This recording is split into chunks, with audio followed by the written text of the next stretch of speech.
आज तो सर्दी बहुत है, फलाने की मशीन उखाड़ लो, यहीं पर बैठ के चाय पीते हैं।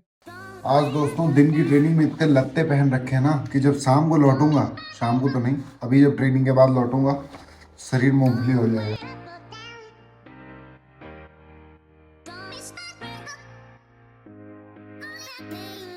Two hours later. इस लिफ्ट को आग की भट्टी में डालो, जब देखो तब खराब हो जाती है। नेट डिप्रेशन में रहता हूँ, हमेशा सिर में दर्द रहता हूँ। आज पूरा शरीर ऐसा लग रहा है हिल रहा है, मतलब वाइब्रेट सा हो रहा हूँ। I can put into this. दादा आंटी ने मेरे लिए मोबाइल पकड़ लिया, तभी मेरे दोनों हाथ से उसको डाल पा रहा हूँ। मर्जी आंटी, आखिरकार आंटी को छूना ही पड़ गया। बारी और aunty, thank you so much. वैसे याद करूं तो इस बार ठंडी के मौसम में मटर से वंचित हो गया, वरना मटर मटर, सुबह मटर, शाम मटर। कल का बना है मटर, परसों का बना था मटर, मटर ने हमारी जिंदगी खराब कर दी है, ये सब मटर। हल्का ब्रेकफास्ट भी हो तो भी सही रहता है। धीरे धीरे मेरा खाने पीने से इच्छाएं उठती जा रही। आज मौसम बहुत ठंडा है, पर बिल्कुल भी मुझे ठंडक उतनी महसूस नहीं हुई, क्योंकि आज दिन में बहुत भयंकर जोर लग गया। बढ़िया है कभी कभी ऐसी ट्रेनिंग हो जाए, क्योंकि कल रेस्ट भी हो गया था, तो उसका आज थोड़ा सा हम लोगों ने बदला चुका दिया। जो रेस्ट लिया था उसको आर पार कर दिया। अभी रेस्ट करूंगा, और कल वाली वीडियो एडिट नहीं, थोड़ी सी एडिटिंग रह गई है, तो मैं भी सो के उठूं तब एडिट करूंगा, उसके बाद मैं उसे अपलोड कर दूंगा। बाकी थोड़े थोड़े सब्सक्राइबर बढ़ रहे हैं। अब मुझे पता नहीं चल रहा है वो घर ही के लोग हैं क्योंकि घर में कुछ भाई बंधुओं को अपने पता चल चुका है कि मैं YouTube पे शिफ्ट कर चुका हूँ, मतलब इंस्टाग्राम पे थोड़ा कम ही बनाता हूँ। पर जो भी है, अगर भाई बंधु भी हैं तब जिनको भी दिल से सलाम, और जो जुड़ रहे हैं वो तो भाई बंधु ही हैं। 5 hours later. पता नहीं आपको दिख रहा है कि नहीं, पर बहुत हल्की हल्की बर्फ गिर रही है, स्नोफॉल, बेटर देन नाइट। किसी दिन इस रास्ते से होते हुए ऊपर पहाड़ी पे चलेंगे, शायद संडे को, देखते हैं।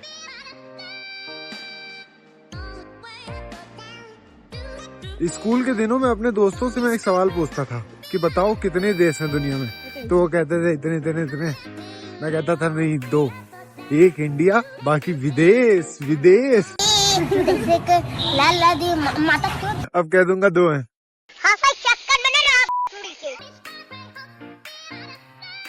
दोस्तों आपने देखा होगा मैं कई बार अपनी नींद की शिकायत करता हूँ, आज भी कुछ वैसा ही हुआ है। दोपहर में हल्की नींद आई, रात में भी सही से नहीं सोया। उसके बावजूद मैं खड़ा हूँ कॉफी के काउंटर पे 200 का सिक्का लेके। क्यों? क्योंकि आपने वो कहावत तो सुनी होगी, ए लकड़ी क्यों पड़ी हो झाड़ में, आज आपको मेरी। आज चाहे पूरी रात नींद ना आए, एक कॉफी तो पी के ही रहूंगा। इस मशीन में देखो, यहाँ पर शुगर का लेवल दिख रहा होगा कितना लेना है, तो 3 ठीक है, 3 पे रखते हैं। और आज हम लोग लेते हैं कॉफी विद चॉकलेट 200 की, तो 200 का सिक्का यहाँ डाला, इस पे क्लिक कर दिया और कॉफी बनना शुरू। थोड़ी देर में ये देख ग्लास आ गया। कितना सिंपल है यार ये, हमारे गली मोहल्ले में होती है तो उखाड़ ले जाते। आज तो सर्दी बहुत है, फलाने की मशीन उखाड़ लो, यहीं पर बैठ के चाय पीते हैं। बहुत नीचा आदमी। बन रही है। मुझे तो ये भी डर लगता है कि सिक्का डाल दिया, पता चला कुछ निकले ही ना था। शिट, बन गई। अच्छी है, नहीं सही में अच्छी है। कार देखो दोस्त, ये कार है। अरे ये कार नहीं, हाँ कार है।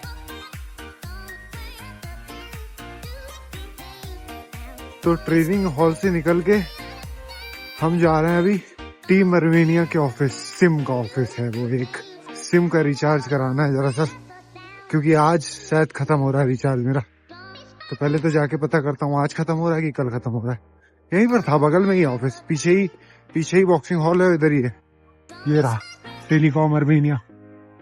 देखो अंदर लाइट जल रही है, अब लाइट जल रही है और सब कुछ ऐसा लग रहा है कि खुला हुआ है, फिर भी बंद है। यार क्लोज्ड का तो वो लगा दो, खराब हो जाएगा। मैं माँ धोखा हो गया। अब या तो आगे जाना पड़ेगा, अभी तो थकान है, इतनी भी थकान नहीं है, पर नहीं अभी नहीं जाऊंगा, बाद में जाऊंगा। अगर आज सिम बंद भी हो गया तो कल जब ट्रेनिंग आना है अपने को सैटरडे को, कल सैटरडे, और कल अपने को दिन में इधर ही आना 10 बजे, तो कल ही आके करा लेंगे, चाहे सिम कल तक चले या ना चले, कल दिन में 10 बजे तक, कोई दिक्कत नहीं। कोच वोच के साथ निकला बाहर हॉल से, देखा जैसे ही आगे गए वैसे ही फोन निकाला, पीछे घूम गया, कोच पलट गए, कुछ बोले हल्का सा, मैं पीछे बढ़ रही नहीं, यू कैन डू। मैंने कहा कोच साहब गलती हो गई यार, ये फोन उन थोड़ा सा शर्म सी आती है। मेरे सपनों की रानी। ये आर्मेनिया बैंक में खाता खुलवा के 600 रुपए की पर्ची शुरू कर दूं क्या कटाना? ये गरीब। अभी मेरे मन में एक किताब की एक लाइन याद आ गई तो सोचा आपको बता दूं। एक बार मैं एक किताब पढ़ रहा था, the magic of thinking big. उसमें एक बात लिखी थी, एक बार कुछ सैनिक जिनको तैरना नहीं आता था, एक प्लेटफॉर्म पे खड़ा किया गया, स्विमिंग पूल के प्लेटफॉर्म पे, और कहा गया तुमको स्विमिंग पूल में जंप करनी है। उन सभी को बारी बारी बुलाया गया और सबसे कहा गया कि ये अब तक का तुम्हारे द्वारा जंप किया गया सबसे गहरा स्विमिंग पूल होगा। जाहिर सी बात है, सबकी कल्पनाएं हवा हो गई, पैर कांपने लगे, तरह तरह की दिमाग में ख्याल आने लगी कि अब तो डूबना ही डूबना है। अब मौत तो सामने दिख रही थी सबको। क्या हुआ जब उन्होंने जंप किया तो वो स्विमिंग पूल गहरा तो क्या मैं बताऊं, उसमें घुटने तक पानी भी नहीं था सही से। डूबना तो दूर की बात है, लोग हकबक्के रह गए कि ये हुआ क्या। That is life. जिंदगी अप्रत्याशित है, कभी भी कुछ भी हो सकता है, लेकिन साथ ही कई बार परेशानियां उतनी बड़ी भी नहीं होती जितना बड़ा हम उन्हें अपने दिमाग में बना देते हैं। जब कूदना ही है तो थोड़ा निडर होके कूदो। आज हमने अपना बेड इधर से इधर शिफ्ट कर दिया है। क्यों? क्योंकि ये जो चार्जर का प्लग था ये चल नहीं रहा है अब, और इधर कोने में तो कैसा वो जानवर बंधे नहीं रहते वैसे ही। तो यही था हमारा आज का दिन। कल मिलते हैं दोस्तों नई उमंग, नई विश्वास और नए जोश के साथ। तब तक अपना ख्याल रखें, खुश रहें, बाय, एंजॉय।